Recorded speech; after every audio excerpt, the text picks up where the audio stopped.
So hello guys, कैसे हो आप सब। उम्मीद है कि आप सब अच्छे से होंगे। आज का जो हमारा नया टॉपिक है that is T tube cholangiography. What is this T tube? T tube का मतलब होता है कैसी ट्यूब हमारे पास यूज़ होती है, दैट इज़ टी शेप्ड। क्या होती है ये? टी शेप्ड ट्यूब हमारे पास होती है। And what is cholangiography? Cholangio represents gall bladder. Cholangio represents gall bladder और ग्राफी मीन्स इमेजेस। ठीक है, तो मीन्स कि ये जो प्रोसीजर होगा वो क्या होगा?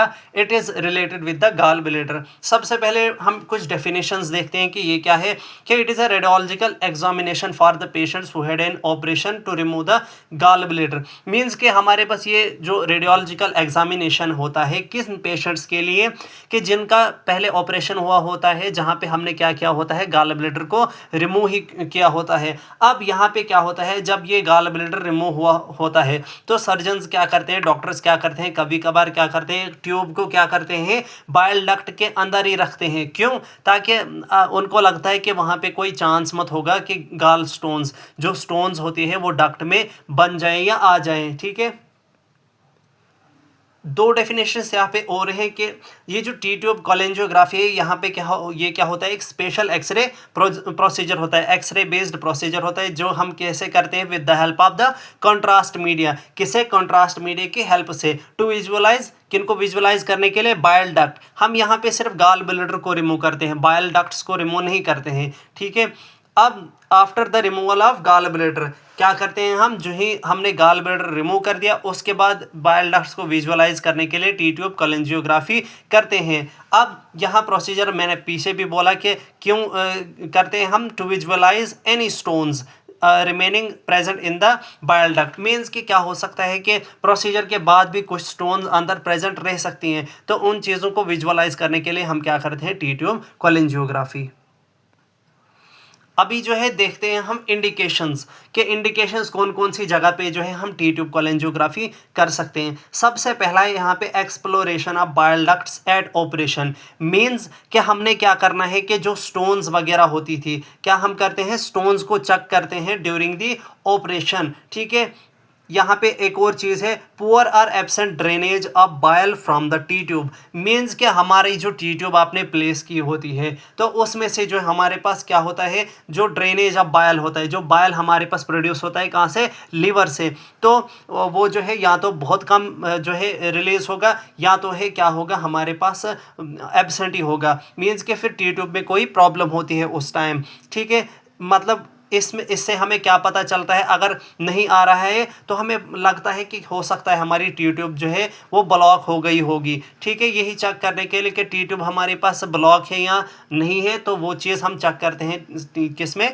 टी ट्यूब कोलेंजियोग्राफी में। हेमोरेज फ्रॉम टी ट्यूब, अब जब आप टी ट्यूब किस में प्लेस करोगे, इन बाइल डक्ट्स में, तो बाइल डक्ट्स में क्या हो सकता है, मतलब इंजरी हो सकती है और ब्लड आ सकता है, उसी को बोलते हैं haemorrhage from the T tube. Abscess formation in the liver. What does it mean abscess? Abscess का मतलब होता है पस फॉर्मेशन। क्या मतलब होता है इसका? Pus formation. मीन्स जब पस फॉर्मेशन होगा आपके लीवर में तो उन केसेस में भी हम क्या करते हैं, टी ट्यूब कोलेंजियोग्राफी। अब पढ़ते हैं इसके इंडिकेशंस और इसके कॉन्ट्रा इंडिकेशंस और इक्विपमेंट्स के बारे में।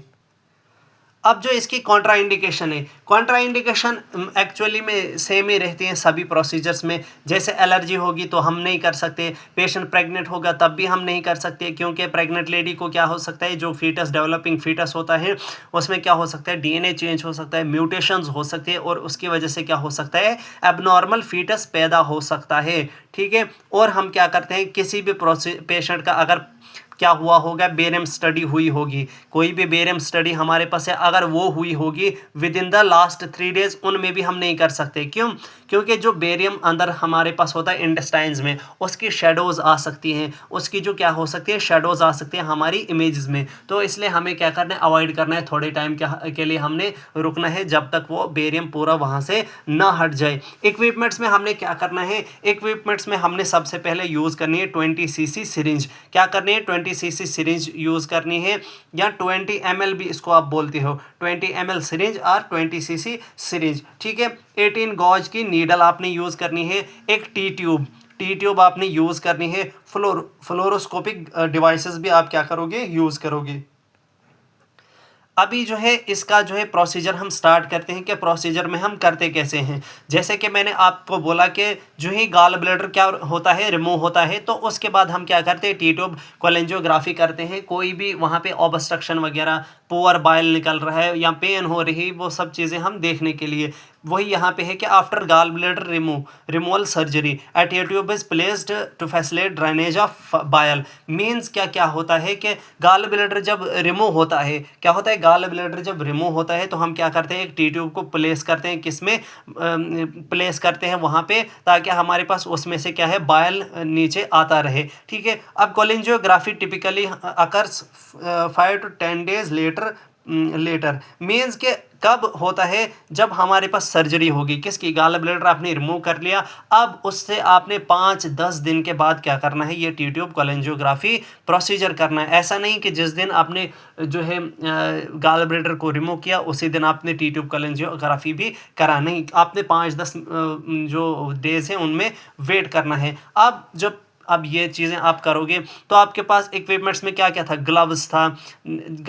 वैसे तो इक्विपमेंट्स लगभग सब में सेम ही होते हैं कि ग्लव्स होने चाहिए, एंटीसेप्टिक सॉल्यूशन होना चाहिए, कंट्रास्ट मीडिया होना चाहिए, तभी मैंने यहाँ पे थोड़े कम ही लिखे हैं। तो आपने क्या है, ग्लव्स वगैरह पहन लेने हैं। जो एरिया ऑफ इंटरेस्ट है हमारे पास, लिवर होता है हमारे कौन से साइड, राइट साइड। तो राइट साइड में आप क्या करोगे, एंटीसेप्टिक सॉल्यूशन से वहाँ पे क्या करोगे, क्लीन करोगे एरिया को। ठीक है।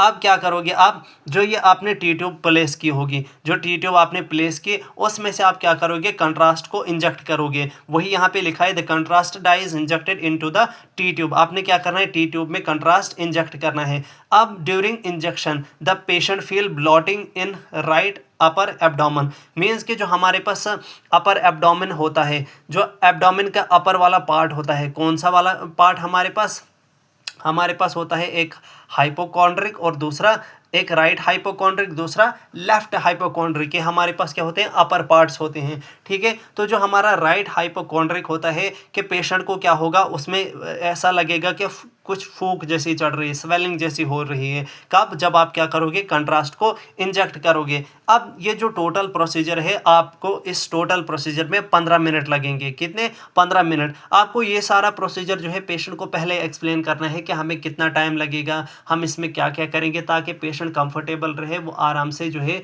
बैठा रहे और आपकी जो इमेजेस है, प्रोसीजर है, वो ईजिली आराम से हो जाए। अभी जो है हमने, जैसे मैंने बोला कि यहाँ पे क्या करते हैं, एक टी शेप्ड ट्यूब, हम क्या करते हैं, टी शेप्ड ट्यूब किस में इंसर्ट करते हैं, बाइल डक्ट में, ड्यूरिंग कोलिसिस्टेक्टोमी। मीन्स के जो ये हमारे पास सर्जरी हुई थी किसकी, गॉल ब्लैडर की, उसके बाद हम ये करते हैं और हम क्या करते हैं, टी ट्यूब को वहीं पे रखते हैं। एक वीक के बाद, जैसे मैंने बोला कि 5 से 10 दिन आपने क्या करना है, वेट करना है। मीन्स के एक हफ्ते के बाद आप क्या करोगे, आप कंट्रास्ट इंजेक्ट करोगे इनटू द टी ट्यूब। किसमें, जो टी ट्यूब आपकी होगी उसमें आप कंट्रास्ट इंजेक्ट करोगे और आप क्या करोगे, एक्सरेज आर टेकन। मीन्स कि आप यहाँ पे फिल्म्स लोगे उस टाइम जब आप क्या करोगे, कंट्रास्ट को इंजेक्ट करोगे। If there are no stones, अगर वहाँ पे कोई भी स्टोन्स नहीं होंगी तो आप क्या करोगे, the tube is pulled out, आप जो ट्यूब है उसको बाहर निकालोगे। एंड इफ देयर आर जो are stones, they may be removed via ERCP or by stone dissolving solvent. ठीक है। अगर यहाँ पे क्या है, अगर स्टोन्स नहीं है, आप क्या करोगे, टी ट्यूब को बाहर निकालोगे।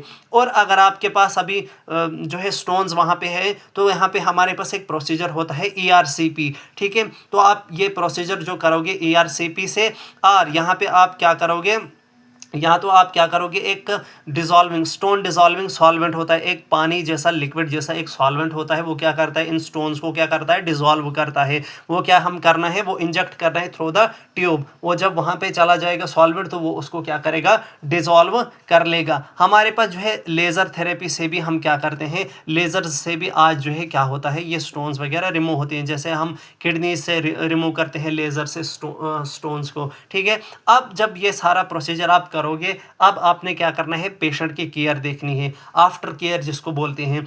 अब आपने क्या किया, जब आप टी ट्यूब को रिमूव करोगे, ठीक है, जब टी ट्यूब को क्या करोगे, रिमूव करोगे, द वाउंड जो जख्म होगा should be checked for bile leakage for 24 hours. आपने जो ये जख्म है इसको चेक करना है, कितने, 24 आवर्स के लिए, कि वहाँ से बाइल की लीकेज तो नहीं हो रही है। अगर तो आपने क्या करना है 24 आवर्स के लिए, उसको क्या करना है, जो है उसको विजुअलाइज करना है, तो ऑब्जर्व करना है। तो आपका जो पेशेंट होना चाहिए वो हॉस्पिटल में ही होना चाहिए, कितने 24 आवर्स तक मिनिमम होना चाहिए, 24 आवर्स तक। अब लास्ट पे है कॉम्प्लिकेशंस, क्या उसको क्या क्या दिक्कत हो सकती है, जैसे बाइलरी फिस्टुला, जो हमारे पास डक्ट से ये कुछ अबनॉर्मल कनेक्शन बना सकती हैं। क्या बना सकती है, अबनॉर्मल कनेक्शन। कोलेंजाइटिस, कोलेंजाइटिस हो गया कि इन्फ्लेमेशन हो जाना, क्या हो जाना, इन्फ्लेमेशन हो जाना इन डक्ट्स में। बाइलरी पेरिटोनाइटिस मींस ये हमारे पास क्या होता है, ये भी इन्फ्लेमेशन होती है किसकी, एब्डोमेन की। लेकिन ये किसकी वजह से होता है, असल में ये होता है जब बायल लीकेज हो। किसकी वजह से, जब बायल लीकेज हो जाएगा उसी की वजह से हमारे पास क्या होता है, उसी की वजह से हमारे पास होता है बाइलरी पेरिटोनाइटिस। ठीक है, बाइलरी पेरिटोनाइटिस बायल लीकेज की वजह से ये होता है। This is all about T tube cholangiography. उम्मीद है कि आपको ये लेक्चर पसंद आया होगा, और बाकी भी जितने भी रेडियोलॉजिकल प्रोसीजर्स है वो मैंने आपको पहले जो है लेक्चर्स में समझाए हुए हैं। आप वहाँ पे जा सकते हैं, बिल्कुल हैंड रिटन नोट्स यहाँ पे आपको मिलेंगे और ईजी वे में यहाँ पे आपको एक्सप्लेनेशन मिलती है। Thank you.